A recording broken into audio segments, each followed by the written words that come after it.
Bu yerda biz nimani yoritib berdik? Tarang poytaxt.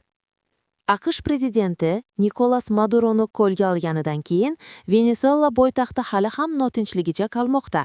Karakas ustidan o'q ovozlari va zenit o'qlari eshitildi. Venesuela vazirligi politsiya ruxsatsiz uchayotgan dronlarga qarata o'q uzganini aytdi. Maduroning iltimosi. Venesuelaning ag'darilgan rahbari va uning rafiqasi Nyu-York sud zalida giyohvand moddalar va qurol-yarog' bilan bog'liq ayblovlarni tan olmadilar. Itoatsiz Maduro sudyaga Karakasda o'g'irlab ketilganini aytdi. Kim mas'ul?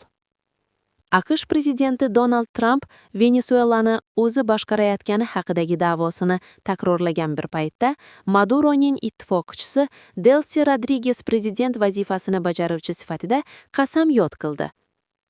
Trumpning tahdidlari. Trump boshqa davlatlarga ham ogohlantirishlar berdi. Kolumbiyada harbiy harakatlar qilishi mumkinligini aytdi.